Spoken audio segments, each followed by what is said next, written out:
Welcome to Kitty Book Nook, where reading children's stories out loud is our favorite thing to do. Body Boundaries Make Me Stronger by Elizabeth Cole.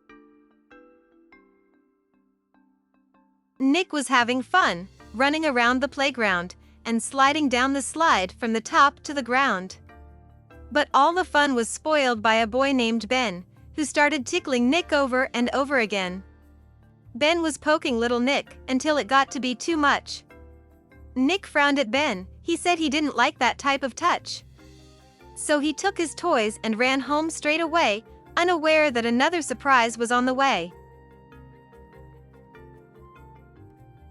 "Your favorite aunt is coming," his mom excitedly said. But instead of being happy, little Nick bowed his head. He started making excuses that sounded weird and silly. "It's napping time. It's bathing time.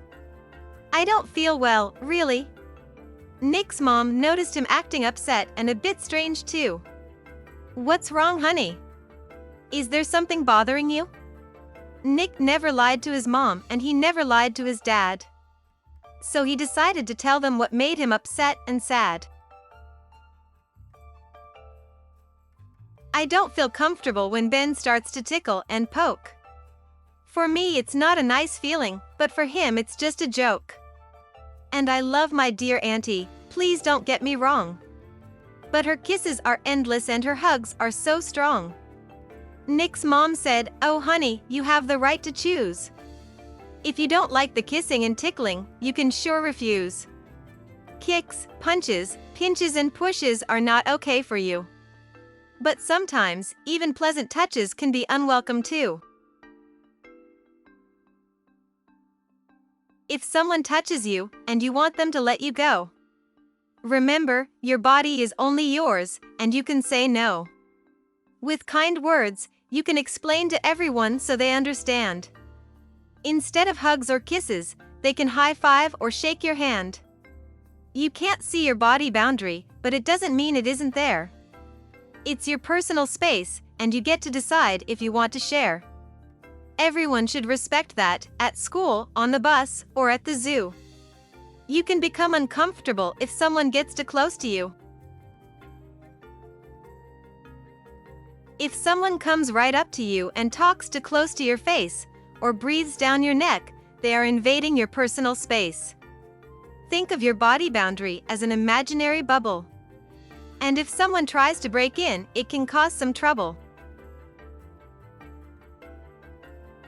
It's the same with your private parts, hidden beneath your underwear. No one is allowed to touch or see them, no one should even dare. If someone tries to do it, someone you know or a stranger, immediately run and tell an adult that you are in danger.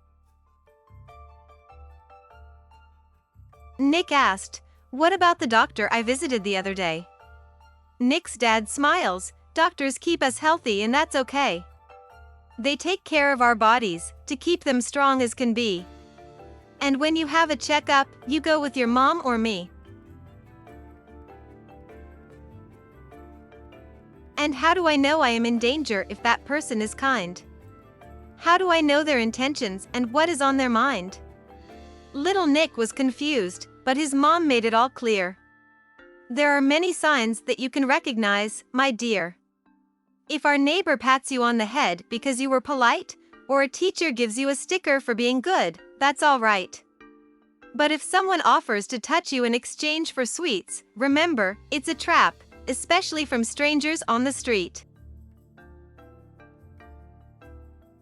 If this kind of thing ever happens, the best thing you should do is to talk to someone on your safety team, and they will help you." Safety team? Nick was curious and his eyes had a gleam. That sounds as powerful as some kind of superhero team. It's made up of people you trust, like me and your mother.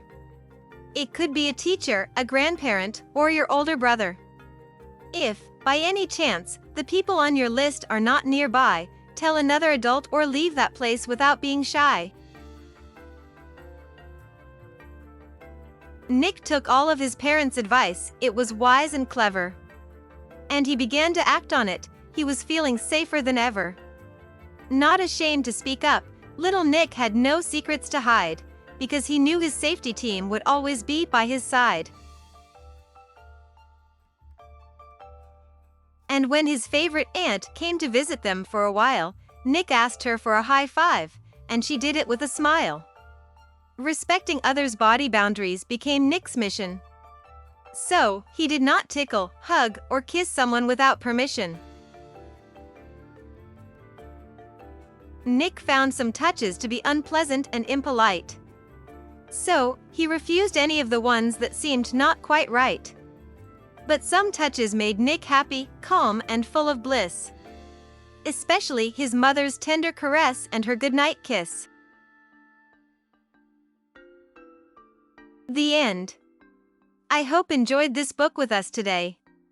Please scan the QR code for a free coloring page.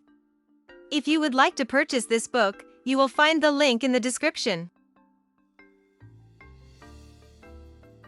Please like this video and subscribe to our channel to be notified of all our new releases.